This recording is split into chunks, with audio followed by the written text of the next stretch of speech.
Students, in this lecture we will discuss about the magnetic properties of transition metal complexes. और ये part 3 हम देख रहे हैं. पार्ट 2 में we had already discussed about the methods for measuring magnetic susceptibility. तो इससे पहले पार्ट 2 में हमने डिस्कस किया था कि कैसे मैग्नेटिक ससेप्टिबिलिटी को किंग एंड गॉयस मेथड से इसको डिटरमाइन करते हैं. और यहाँ पर हम पढ़ेंगे कि ऑर्बिटल मोशन कैसे कंट्रीब्यूट करता है मैग्नेटिक मूवमेंट को. मैग्नेटिक मूवमेंट के बारे में already we have discussed in the part 1, जहाँ पर मैग्नेटिक मोमेंट कैसे मैग्नेटिक ससेप्टिबिलिटी से कोरिलेटेड होता है और कैसे magnetic moment different kind of complexes के हम कैलकुलेट कर सकते हैं. यहाँ पर हम देखेंगे कि कहाँ पर किस कन्फिग्रेशन में ऑर्बिटल मोशन का कंट्रीब्यूशन भी होगा दिस बिसाइड्स द स्पिन और स्पिन कंट्रीब्यूशन. तो क्योंकि आपने देखा था कि मैग्नेटिक मूवमेंट में 2 कंट्रीब्यूशन होते हैं, स्पिन एंड ऑर्बिटल. कहीं पे ऑर्बिटल मोशन का कंट्रीब्यूशन नहीं होता है और कहीं होता है. तो ऐसे कौन से कन्फिग्रेशंस हैं जहाँ पर ऑर्बिटल मोशन का कंट्रीब्यूशन मैग्नेटिक मूवमेंट में होता है? उसके लिए हमें देखना होगा एनोमेलस मैग्नेटिक मूवमेंट के बारे में. एनोमेलस मीन्स कि ऐसे कौन से मैग्नेटिक मूवमेंट हैं जो होने चाहिए पर वैसे होते नहीं हैं, उनको हम कहते हैं एनोमेलस मैग्नेटिक मूवमेंट. जहाँ पर हम फॉर्मूला से कैलकुलेट करते हैं लेकिन एब्जॉर्ब जो वैल्यू होती है वो डेविएट होती है उसकी कैलकुलेटेड वैल्यू से. तो ऐसे मैग्नेटिक मूवमेंट क्या कहलाते हैं? Anomalous magnetic movement. और एनोमेलस मैग्नेटिक मूवमेंट आप देख सकते हैं 3D सीरीज के कि कहाँ कहाँ पर आपको दिखाई देंगे. ये आप 3D सीरीज के मेंबर्स देख रहे हैं. ये 3D सीरीज के मेटल आयंस हैं, जहाँ पर आप देखेंगे कि when we calculated the magnetic movement by spin only formula and with the help of mu s plus l and with the help of mu j. तो तीनों मेथड से we had calculated the magnetic moment and this is the experimental magnetic moment. Okay, तो अगर हम इस experimental magnetic moment को tally करें इन तीनों के साथ तो हम ये पाएंगे कि जो एक्सपेरिमेंटल वैल्यू है वो जो स्पिन ओनली फॉर्मूला है उसके आसपास. अगर आप यहाँ पर देखेंगे जो म्यू स्पिन फॉर्मूला है वो लगभग एक्सपेरिमेंटल वैल्यू के आसपास है. तो इसका मतलब है कि जो 3D सीरीज है उसका जो मैग्नेटिक मोमेंट है वहाँ पर केवल स्पिन मूवमेंट का ही मैग्नेटिक मूवमेंट में कंट्रीब्यूशन होता है. बट इफ़ यू सी सम कन्फिग्रेशंस, कुछ कन्फिग्रेशंस को अगर आप देखेंगे जो बाद में आ रहे हैं, देखिए फॉर एग्जांपल आप 4.90 देखिए और आप यहाँ पर देखिए ये 5.0 से 5.6 है. तो यहाँ पर आप देखेंगे कि कुछ कन्फिग्रेशंस जो लेटर मेंबर्स के हैं वहाँ पर आप देखेंगे कि जो म्यू एस है वो कम है और जो ऑब्जर्व्ड वैल्यू है अधिक है. तो इस हायर ऑब्जर्व्ड वैल्यू को हम देखेंगे कि why this higher observed value is observed in the later transition elements. क्यों इनमें दिखाई देता है जबकि इनमें हमने पहले कहा कि इनमें ऑर्बिटल मोशन का कंट्रीब्यूशन नहीं होता है. इसमें स्पिन ओनली फॉर्मूला से ही हम मैग्नेटिक मोमेंट को कैलकुलेट करते हैं. लेकिन आप देखेंगे कि इस स्पिन ओनली इससे ही काम नहीं चलेगा. यहाँ पर थोड़ा सा ऑर्बिटल मोशन का कंट्रीब्यूशन होता है कुछ कन्फिग्रेशंस में, जबकि वो 3D सीरीज के मेंबर हैं. इस वजह से उनका एक्सपेरिमेंटल वैल्यू क्या आती है? हायर आती है. तो ऐसे कौन से कन्फिग्रेशंस हैं जहाँ पर ये कंट्रीब्यूशन होता है? तो आपने ये देखा कि in case of 3D transition metal complexes sometimes the experimental mu, that is magnetic moment value, is greater than the spin only mu value. तो आपने ये देखा कि कई बार क्या है जो लेटर सीरीज के मेंबर्स हैं उन कॉम्प्लेक्सेस में एक्सपेरिमेंटल वैल्यू हायर है और स्पिन ओनली वैल्यू क्या है? लोअर है. तो ऐसा क्यों होता है? इसका कारण है एक तो orbital contribution of the magnetic movement and the second reason is the temperature dependent paramagnetism, that is also called as spin orbit coupling. तो ये दो वजह हैं. इसलिए आप ये देख सकते हैं कि एनोमेलस मैग्नेटिक मूवमेंट दिखाई देता है. एनोमेलस मैग्नेटिक मोमेंट मतलब जो एक्सपेरिमेंटल वैल्यू है उसको भी वही आना चाहिए जो हम कैलकुलेट कर रहे हैं, लेकिन इन दोनों वैल्यू में क्या आ रहा है, डिसिमिलरिटी आ रही है। इसका मतलब एनोमेलस मैग्नेटिक मोमेंट है, और उस एनोमेलस मैग्नेटिक मोमेंट के दो कारण हैं। One may be the orbital contribution to the magnetic moment and the other may be the temperature independent paramagnetism. So first we will see the orbital contribution to the magnetic moment. पहले हम देखेंगे कि orbital contribution magnetic moment का कैसे होता है। उसके लिए पहले हमें ये देखना होगा कि दो सेट आपने देखे ऑर्बिटल्स के, एक है डी एक्स वाई, दूसरा है डी वाई जेड एंड तीसरा है डी जेड एक्स। ये ऑर्बिटल आपने पढ़े हैं, और ये भी पढ़ा है कि ये तीनों ऑर्बिटल्स क्या होते हैं, एक दूसरे से 90 डिग्री के एंगल पर होते हैं। तो अगर मैं डी एक्स वाई ऑर्बिटल को, इन तीनों की एनर्जी भी बराबर है, ओके, तो अगर मैं इस डी एक्स वाई को 90 डिग्री से रोटेट करूं तो वो डी वाई जेड में ट्रांसफॉर्म किया जा सकता है। अगर मैं डी वाई जेड को 90 डिग्री से रोटेट करूं तो उसको I can transform it into D x Z, या फिर अगर मैं डी एक्स वाई को 90 से रोटेट करूं तो मैं उसको ट्रांसफॉर्म कर सकती हूँ डी जेड एक्स में, क्योंकि सारे ऑर्बिटल एक से हैं। डिफरेंस ये है कि ये 90 डिग्री के एंगल पर है, ओके। और इसका मतलब है कि ये जो T2G और ऑर्बिटल्स हैं, ये एक दूसरे में क्या है, इंटर कन्वर्टेबल हैं। They can easily be transformed due to their equivalent energy, shape and size, क्योंकि उनका शेप एक सा है, डबल डम्बल, और सभी क्या होते हैं, एक्सिस के बीच में से होते हैं, उनके साइज एक से है और उनकी एनर्जी बराबर है, इसलिए दे आर इंटर कन्वर्टेबल। इसको हम कहते हैं ट्रांसफॉर्मेशन ऑफ ऑर्बिटल्स। अब ये ट्रांसफॉर्मेशन कहाँ पर होगा, तो अगर हम इसको देखें तो ये ट्रांसफॉर्मेशन T2G ऑर्बिटल्स हैं, D X Y D Y Z, सारे के सारे ऑर्बिटल्स ट्रांसफॉर्म नहीं हो पाएंगे। ये तब ट्रांसफॉर्म होंगे जब ऑर्बिटल्स एसिमेट्रिकली फील्ड होंगे, मतलब T2G में एक इलेक्ट्रॉन होगा, या T2G में दो इलेक्ट्रॉन होंगे, या T2G में 4 इलेक्ट्रॉन होंगे, या 5 इलेक्ट्रॉन होंगे। तो ये कंडीशन है कि ट्रांसफॉर्मेशन इन ऑर्बिटल्स का तभी पॉसिबल है जब इनमें एसिमेट्रिकल फिलिंग होगी। Only then transformation can takes place, okay. और अगर ट्रांसफॉर्मेशन होगा तो हम कहेंगे कि इनमें ऑर्बिटल मोशन का कंट्रीब्यूशन हो रहा है। देखिए यहाँ पर जो कन्फिग्रेशन दिखाया T2G1, T2G2, T2G4, आप देख सकते हैं एसिमेट्रिकली फिल्ड है, क्योंकि एक में इलेक्ट्रॉन है, दो में नहीं है। यहाँ पर देखिए दो में है, एक में नहीं है। और यहाँ अगर आप देखेंगे तो एक में पेयर्ड इलेक्ट्रॉन है और दो में अनपेयर्ड इलेक्ट्रॉन है। So these are asymmetrical orbitals. तो ये इसमें ट्रांसफॉर्म तब कहलाएगा जब इसमें एसिमेट्रिकल फीलिंग होगी, और जब ट्रांसफॉर्मेशन होगा तभी हम कहेंगे कि ऑर्बिटल मोशन का कंट्रीब्यूशन हुआ है। तो ऑर्बिटल मोशन का कंट्रीब्यूशन कब होगा, जब T2G एसिमेट्रिकली फील्ड होगा, मतलब उसका कन्फिग्रेशन T2G1 होगा, T2G2 होगा, T2G4 होगा, T2G5 होगा, और तब हम कहेंगे कि वहाँ पर ऑर्बिटल मोशन का कंट्रीब्यूशन है। If T2G are symmetrically filled, अगर T2G ऑर्बिटल सिमेट्रिकली फील्ड हों, जैसे T2G3 है, T2G6 है, तो L क्या हो जाएगा, उस केस में L 0 होगा। L की वैल्यू कुछ ना कुछ होनी चाहिए। देखिए इस केस में L की वैल्यू क्या होगी, +2, इस केस में L की वैल्यू क्या होगी, +3, और इस केस में L की वैल्यू क्या होगी, कुछ ना कुछ होगी। आप देख सकते हैं यहाँ पर L की वैल्यू कितनी होगी, 2 होगी। यहाँ पर मैं ऐसे कन्फिग्रेशन की बात कर रही हूँ, T2G3 के साथ EG भी क्या है, एक्चुअली सिमेट्रिकली फील्ड है, ओके। तो अगर दोनों सिमेट्रिकली फील्ड हैं तो आप देखेंगे कि यहाँ पर L 0 होगा।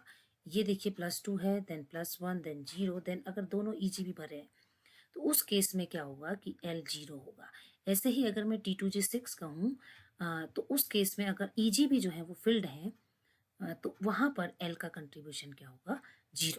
तो एक तो आप ये कहिए कि अगर ये सिमेट्रिकली फील्ड होंगे, L 0 तब होगा जब ये कन्फिग्रेशन या तो D5 हाई स्पिन है या ये D10 कन्फिग्रेशन है, उस केस में तो L इज इक्वल टू 0 होगा, ओके। लेकिन अगर T2G3 है, T2G6 है, उस केस में भी ऑर्बिटल कंट्रीब्यूशन क्या होता है, जीरो होता है if it is symmetrically filled. तो नो ऑर्बिटल कंट्रीब्यूशन होता है because no transformation takes place, कोई भी यहाँ पर ट्रांसफॉर्मेशन नहीं होता। अगर मैं बात करूं डी एक्स वाई और D X square Y square की, जहाँ पर आप जानते हैं कि डी एक्स वाई का जो लोब्स हैं they are in between the axis, और D X square Y square के कहाँ हैं, अलोंग द एक्सिस। तो इन दोनों ऑर्बिटल में डिफरेंस क्या है, दे आर लगभग एक से हैं but they are at the angle of 45 degree, ये 45 डिग्री के एंगल पर होते हैं। तो इनका इंटर कन्वर्जन तो पॉसिबल है, लेकिन इनको हम एक दूसरे में कन्वर्ट नहीं कर सकते क्योंकि इनकी एनर्जी बराबर नहीं होती है। D X Y T two G set का है और जो D X square Y square है वो ई जी सेट का है। इन दोनों की एनर्जी बराबर नहीं होती है, इसलिए इनका ट्रांसफॉर्मेशन पॉसिबल नहीं है। तो हम ये देखेंगे कि कौन से ऑर्बिटल्स का ट्रांसफॉर्मेशन पॉसिबल है। तो हमने ये देखा कि कौन से ऑर्बिटल्स का है, जो टी टू जी सेट है उनके ऑर्बिटल्स का ट्रांसफॉर्मेशन पॉसिबल है। डी एक्स वाई को वाई जेड में कन्वर्ट कर सकते हैं, वाई जेड को जेड एक्स में, और जेड एक्स को एक्स वाई में, if they are having asymmetrical filling. Now consider the E G orbitals. अब ईजी ऑर्बिटल्स को देखिए, एक ऑर्बिटल है D X square Y square और दूसरा है डी जेड स्क्वायर। ये दोनों इंटर कन्वर्टेबल नहीं है क्योंकि इन दोनों के शेप क्या होते हैं, डिफरेंट होते हैं। एनर्जी तो बराबर होती है but their shapes are different, size is different, so they are not transformable और इंटर कन्वर्टेबल। तो इन दोनों को एक दूसरे में इंटर कन्वर्ट नहीं किया जा सकता, इसलिए there is no orbital contribution, इसलिए ऑर्बिटल कंट्रीब्यूशन नहीं होता है। इसका मतलब ऑर्बिटल मोशन का कंट्रीब्यूशन केवल वही होता है जहाँ पर T2G इज एसिमेट्रिकली फील्ड, केवल वहीं पर ऑर्बिटल मोशन का कंट्रीब्यूशन होगा।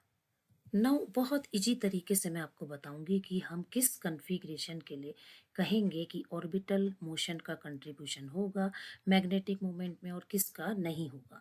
तो देखिए यहाँ पर मैंने ऑक्टाहेड्रल कॉम्प्लेक्स लिए हैं और कुछ ऑक्टाहेड्रल कॉम्प्लेक्स हाई स्पिन है और कुछ क्या है, लो स्पिन है, तो उनमें हम डिफरेंस देखेंगे।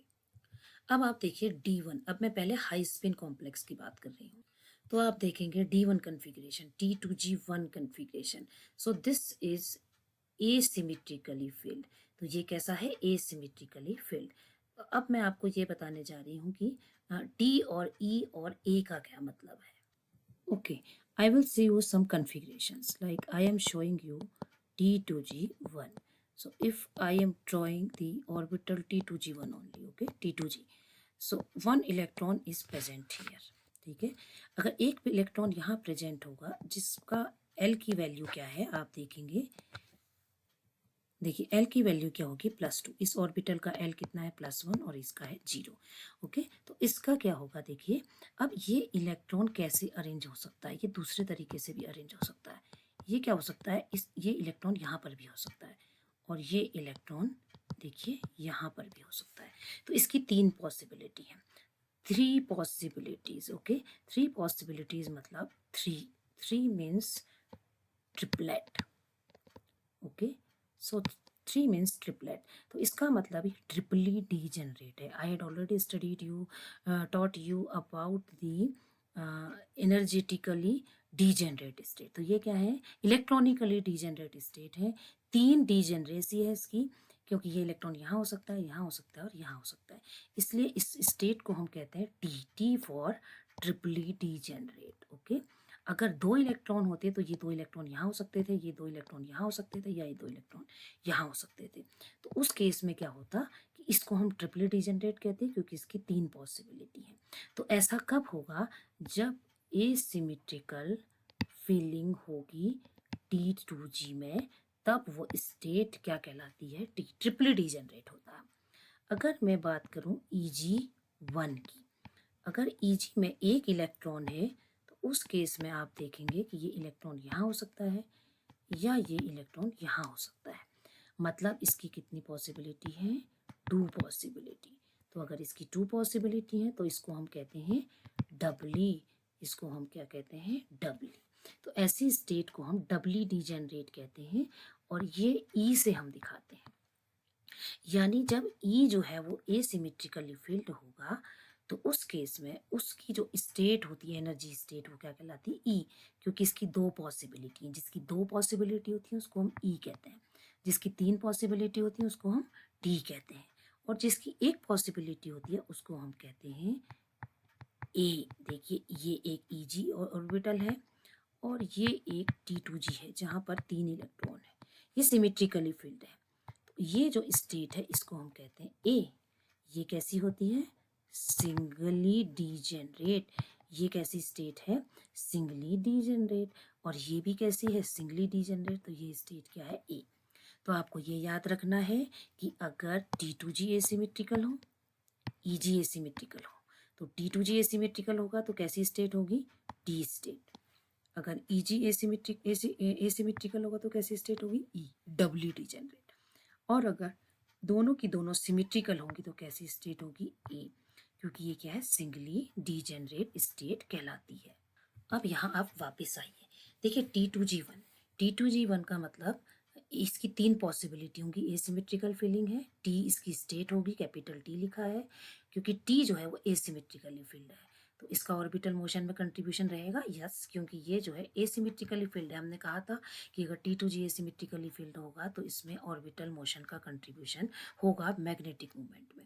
अगर मैं T2G2 देखूँ तो अगेन ये ट्रिपली डिजेनरेट है क्योंकि इसकी 3 पॉसिबिलिटी है, और ये भी ऑर्बिटल मोशन को कंट्रीब्यूट करेगा क्योंकि ये क्या है? एसिमेट्रिकल फीलिंग है। अब देखिए T2G3, ये हाई स्पिन चल रहा है। T2G3 ये सिमेट्रिकली फील्ड है, इसकी स्टेट क्या होगी? ए। और ये ऑर्बिटल मोशन को कंट्रीब्यूट नहीं करेगा क्योंकि इसमें एसिमेट्रिकल फीलिंग नहीं है। अब आप देखिए यहाँ T2G3 यहाँ पर भी जो T2G है वो सिमेट्रिकली फील्ड है, तो इसका कंट्रीब्यूशन नहीं होगा। लेकिन यहाँ पर ई जो है वो एसिमेट्रिकली फील्ड है, तो यहाँ पर जो लेवल है वो ई कहलाएगा। ठीक है। अब आपको ये याद रखना है कि अगर ई में 1 इलेक्ट्रॉन है या 2 इलेक्ट्रॉन है, 1 है या 3 है, तो वो स्टेट ई होगी। अगर 2 हैं तो वो कैसी होगी? ए होगी। ठीक है। इसमें ये सिमेट्रिकल फील्ड है, तो again no contribution to orbital motion, कोई भी कंट्रीब्यूशन नहीं हुआ। लेकिन T2G4 एसिमेट्रिक है, T2G5 भी एसिमेट्रिक, तो ऑर्बिटल मोशन में कंट्रीब्यूशन होगा।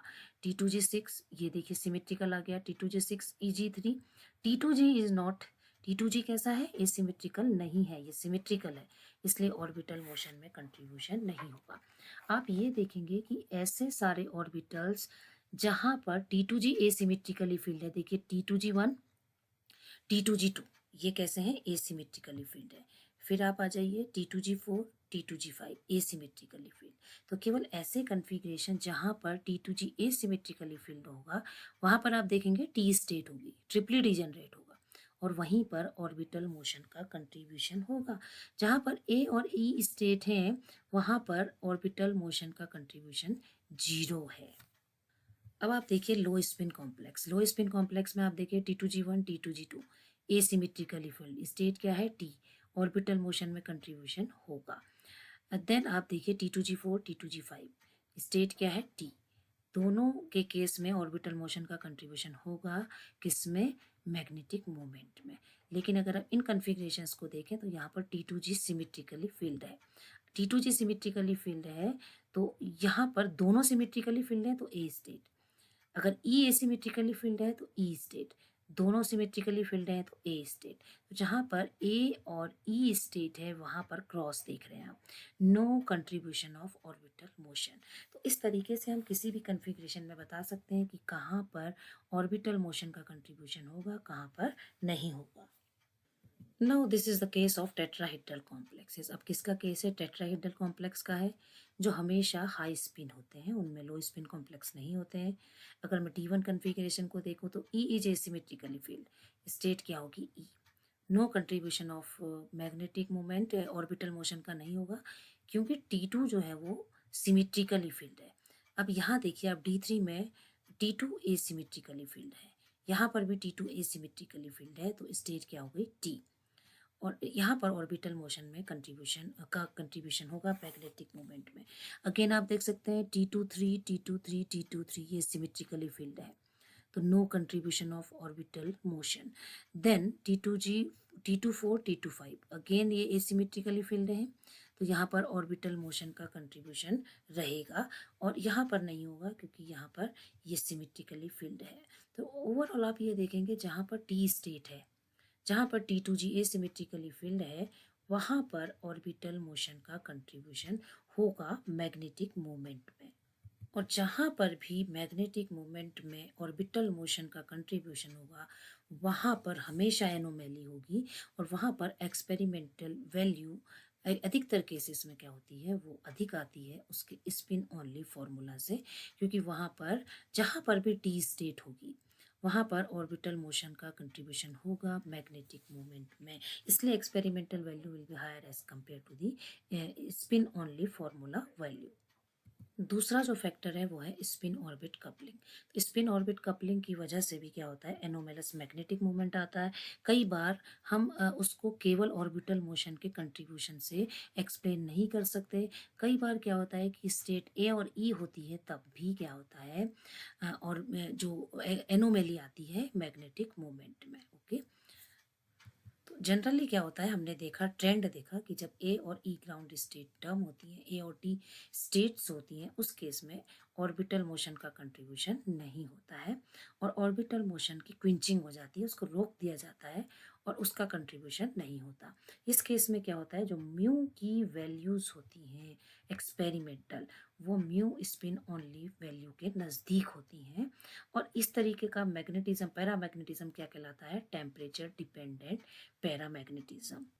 लेकिन कभी कभी क्या होता है कि म्यू ऑब्जर्व्ड वैल्यू जो है वो क्या होती है, इस म्यू स्पिन ओनली के नज़दीक नहीं होती, उस केस में जबकि स्टेट क्या होती है, ए और ई। कई बार क्या होता है कि ए और ई स्टेट होने के बाद भी ये वैल्यू नज़दीक नहीं होती हैं, तो ये कहलाता है टेम्परेचर इंडिपेंडेंट पैरामैग्नेटिज्म। उस केस में क्या होता है कई बार कि जो ग्राउंड स्टेट होती है ए और ई, वो पैरामैग्नेटिक एक्साइटेड स्टेट जो कि टी होती है उसके साथ मिक्स हो जाती है।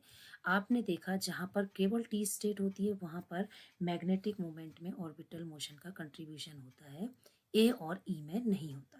लेकिन कभी कभी क्या होता है कि ए और ई होने के बावजूद भी जो वैल्यू है मैग्नेटिक मोमेंट की वो हायर आती है स्पिन ओनली से। उसका कारण क्या हो सकता है कि ए और ई जो है वो टी के साथ मिक्स अगर हो जाए, अगर ये दोनों मिक्स हो जाए तो इसको हम कहते हैं स्पिन ऑर्बिट कपलिंग कहते हैं, जो कि आप हायर क्लासेस में पढ़ेंगे। If you take chemistry as a your post graduate subject, then you will study in the electronic spectra of transition element कि ये है क्या। वहाँ पर क्या होती है, इनकी मिक्सिंग। तो अगर ए और ई में टी मिक्स हो जाए तो इस पर टी का करेक्टर आ जाता है, और अगर ये टी हो गया तो फिर आप देखेंगे ऑर्बिटल मोशन में कंट्रीब्यूशन होगा मैग्नेटिक मोमेंट में। तो ए और ई होने के बावजूद भी कई बार क्या होता है, मिक्सिंग होने के बाद, और ये क्या होता है, ये जो वैल्यू है ऑब्जर्व्ड वैल्यू वो हायर आती है और इसको हम कहते हैं स्पिन ऑर्बिट कपलिंग, जिसको इग्नोर नहीं किया जा सकता। तो जो म्यू इफेक्टिव की वैल्यू हो जाती है वो क्या हो जाती है, mu spin, okay, 1 minus alpha lambda upon D. This is actually the delta. Okay, ये डेल्टा की वैल्यू है। तो यहाँ पर अल्फा क्या है, अल्फा है, ये डिपेंड, एक कांस्टेंट है और जो डिपेंड करता है ग्राउंड स्टेट टर्म के ऊपर। अगर ग्राउंड स्टेट डी है तो ये आप पढ़ेंगे बच्चों इलेक्ट्रॉनिक स्पेक्ट्रा में, आप लोग स्टेट निकालना आपको आ जाएगा।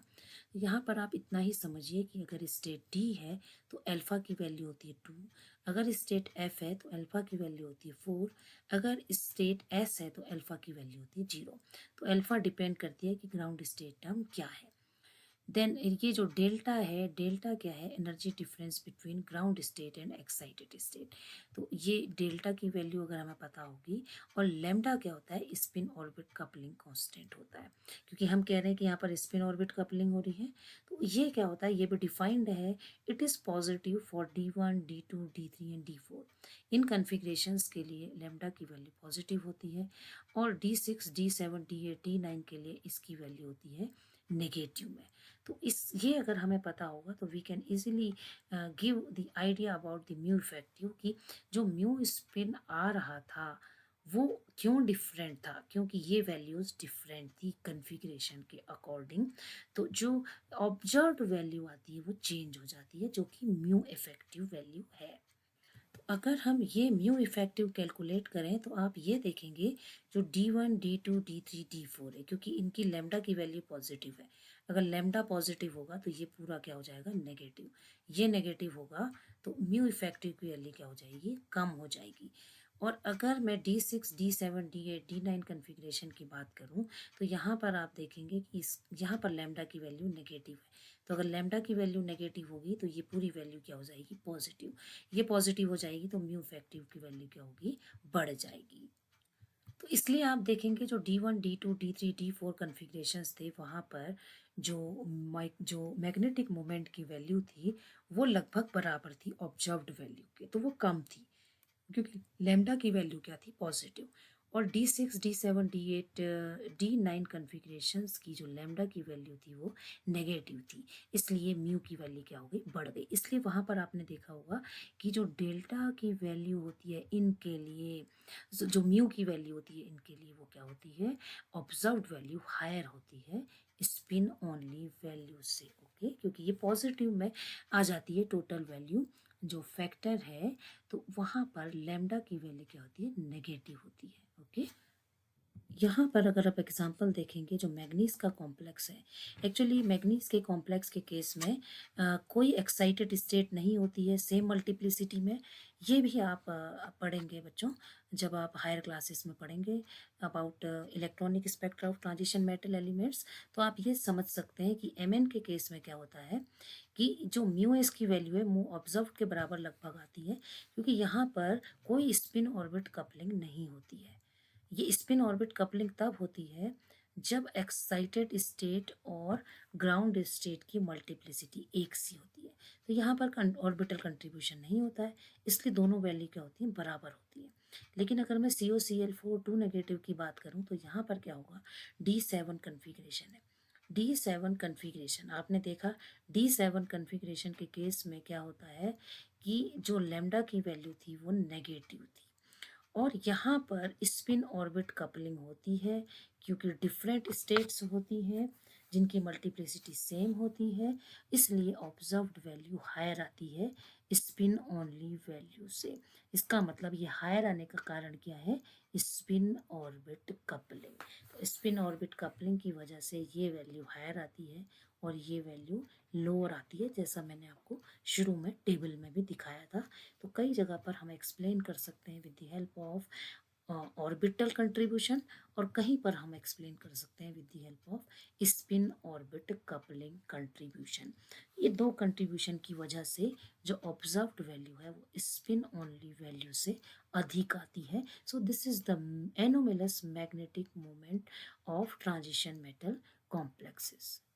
Now I am concluding the lecture. अब मैं लेक्चर को कंक्लूड कर रही हूँ, और इस लेक्चर में आपको मैंने ये जो टेबल थी इस टेबल का जिस्ट बताया है कि यहाँ पर आप देखेंगे जो स्पिन ओनली जो मैग्नेटिक मोमेंट है वो अप टू लगभग आप देखेंगे कि D4 तक बराबर है, जबकि उसके बाद आप देखेंगे कि जो स्पिन ओनली वैल्यू है वो कम है और ऑब्जर्व्ड वैल्यू अधिक है। तो हम ये बताना चाह रहे हैं कि ऐसा क्यों है, ऐसा क्यों है। ये हो सकता है ये एनोमेलस मैग्नेटिक मोमेंट कहलाता है, और ये ऐसा इसलिए है क्योंकि इसमें ऑर्बिटल मोशन का कंट्रीब्यूशन हो सकता है या फिर स्पिन ऑर्बिट कपलिंग हो सकती है। इन दो वजह से एनोमेलस मैग्नेटिक मोमेंट शो करते हैं ट्रांजिशन मेटल कॉम्प्लेक्सेस। और मैंने आपको ये बताया कि जहाँ पर भी टी स्टेट होती है, आप देख सकते हैं यहाँ पर, ये देखिए टी स्टेट राइट, यानी ऑर्बिटल मोशन का कंट्रीब्यूशन है। टी स्टेट आप देख सकते हैं ऑर्बिटल मोशन का कंट्रीब्यूशन है। टी स्टेट देखिए ऑर्बिटल मोशन का कंट्रीब्यूशन है, टी स्टेट ऑर्बिटल मोशन का कंट्रीब्यूशन है। लेकिन जहाँ पर ए और ई स्टेट है कंट्रीब्यूशन नहीं है। लेकिन कई बार क्या होता है कि ये जो ए और ई स्टेट होती है टी के साथ मिक्स हो जाती है। मिक्स हो जाएँगी तो ये प्योर ए और ई नहीं रहेंगी। तो अगर ए और ई नहीं रहेंगी तो फिर ये एक ऑर्बिटल मोशन को कंट्रीब्यूशन करने लग जाती हैं। इस को हम क्या कहते हैं, स्पिन ऑर्बिट कपलिंग। और इस स्पिन ऑर्बिट कपलिंग की वजह से भी कई बार क्या होता है, एनोमलस मैग्नेटिक मोमेंट आता है। ये this is all about the anomalous magnetic moment and orbital contribution of the orbital motion to the magnetic moment। तो ये सब था कि कैसे ऑर्बिटल मोशन का कंट्रीब्यूशन मैग्नेटिक मोमेंट में होता है। नेक्स्ट लेक्चर में हम पढ़ेंगे टाइप्स ऑफ मैग्नेटिक बिहेवियर, कितने तरीके के मैग्नेटिक बिहेवियर सब्सटेंसेस शो कर सकते हैं। So thank you very much.